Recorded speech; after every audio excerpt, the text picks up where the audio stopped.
इस video lecture में हम बात करते हैं कि साइबर थ्रेट क्या होता है और इसके टाइप्स को हम लोग डिस्कस करेंगे।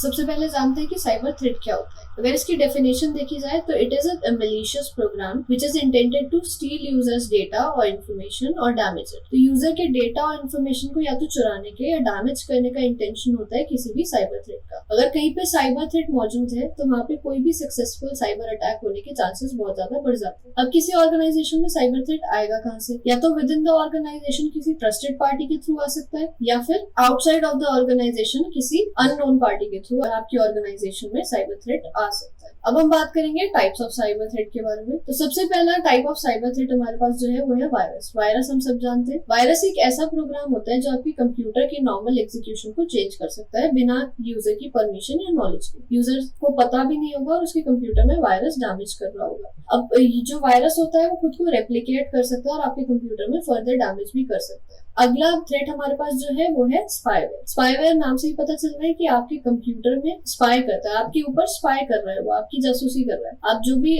ऑनलाइन देख रहे हो, जो भी साइट्स विजिट कर रहे हो, उसकी इन्फॉर्मेशन जाके जिसने भी आपके कंप्यूटर में स्पाईवेयर डाला है उसको देगा, या ये आपके कंप्यूटर में कोई ऐसा प्रोग्राम इंस्टॉल कर सकता है जो आपके पर्सनल डेटा को भी स्टील कर सकता है। तो स्पाईवेयर भी काफी डेंजरस होता है। अब आता है हमारे पास बैकडोर। बैकडोर का क्या काम होगा कि बैकडोर ट्रोजन्स के थ्रू कोई इंसान आपके कंप्यूटर का एक्सेस ले सकता है बिना आपकी जानकारी के। अब ये दिखने में तो ऐसा लगता है कि एक नॉर्मल प्रोग्राम है, लेकिन एक्चुअली में ये एक ट्रोजन है। फिर आता है कुकीज। कुकीज ऐसी फाइल्स होती है जो आपके सिस्टम पे होती है ताकि आपका डेटा रिमेम्बर किया जा सके, आपके डेटा को याद रखा जा सके। अब कुकीज आपके एज सच कोई डेटा पे थ्रेट नहीं होता, लेकिन ये आपकी कॉन्फिडेंशियलिटी पे एक थ्रेट होता है। कुकीज आपके कंप्यूटर में आते कैसे? जब आप कोई वेबसाइट विजिट करते हो तो वो आपके कंप्यूटर में कुकीज डाल देती है ताकि वो आपके डेटा को रिमेम्बर रख सके। नेक्स्ट साइबर अटैक जो हम लोग डिस्कस करेंगे दैट इज डीडोएस। डीडोएस मतलब डिनायल ऑफ सर्विस। नाम से ही पता चल रहा है कि जो सर्विस है उसको डिनाई कर दिया जाता है। इसमें अटैकर क्या करता है, वो जो सॉफ्टवेयर होगा कंपनी का या एप्लीकेशन होगा उसको या तो ओवरलोड कर देगा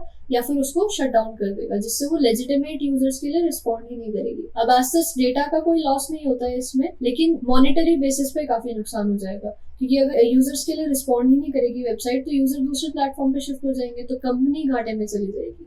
फॉर एग्जाम्पल, अगर इंस्टाग्राम और व्हाट्सएप थोड़े टाइम के लिए भी डाउन होते हैं तो यूजर्स दूसरे प्लेटफॉर्म पे शिफ्ट हो जाते हैं, जिससे ऑर्गेनाइजेशन को काफी ज्यादा नुकसान पहुंचता है। अगला होता है ईमेल ट्रोजन। ईमेल ट्रोजन खुद को ईमेल के थ्रू स्प्रेड करता है, जैसे कि मोस्ट ट्रोजन्स करते हैं। अब ये डबल क्लिक एक्टिवेटेड होता है। जैसे ही कोई यूजर इस पे डबल क्लिक करेगा ये उसके सिस्टम पे रन कर जाएगा, उसके सिस्टम को तो डैमेज करेगा ही करेगा, और उसके सिस्टम के थ्रू दूसरे जो भी कनेक्टेड होंगे उस पे उनको भी मेल के थ्रू या ट्रोजन को भेज देगा, जिससे ये स्प्रेड हो। फिर आता है boot sector malware. Boot sector malware के बारे में पढ़ने से पहले हमें पता होना चाहिए कि बूट सेक्टर एक्चुअली क्या होता है। तो जब भी आपका कंप्यूटर स्टार्ट होता है तो हार्डवेयर लुक करता है कि वो ढूंढे बूट सेक्टर प्रोग्राम को। बूट सेक्टर प्रोग्राम क्या करेगा? ऑपरेटिंग सिस्टम को लोड करेगा और उसके बाद आपका कंप्यूटर स्टार्ट होगा। बूट सेक्टर प्रोग्राम जनरली आपका हार्ड डिस्क में रिसाइड करता है। अब बूट सेक्टर मैलवेयर करता क्या है? ये जो बूट सेक्टर प्रोग्राम होता है आपके कंप्यूटर का, उसको रिप्लेस कर देगा किसी मैलिशियस प्रोग्राम से। इससे होगा क्या? नेक्स्ट टाइम जब भी आप कंप्यूटर को ऑन करोगे तो आपका ओरिजिनल बूट सेक्टर प्रोग्राम चलने की बजाय ये जो मैलिशियस बूट सेक्टर प्रोग्राम है ये रन होगा। इससे आपका ये बूट सेक्टर मैलवेयर रन हो जाएगा और आपके कंप्यूटर को डैमेज कर सकता है। फिर आता है आपका auto run worm. Auto run worm जो होता है वो विंडोज के ऑटो रन फीचर का फायदा उठाता है। जैसे ही किसी अफेक्टेड डिस्क को आप अपने विंडोज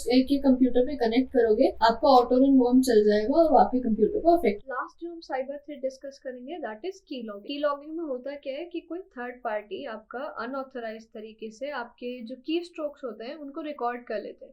अब इससे नुकसान क्या हो सकता है कि वो जो थर्ड पार्टी है वो आपके की स्ट्रोक से जज करके आपके क्रेडिट कार्ड इन्फॉर्मेशन, आपका सेंसिटिव डेटा, आपके यूजर नेम, पासवर्ड सबको स्टील कर सकते हैं। तो ये काफी हार्मफुल थ्रेट है। That's all, thank you.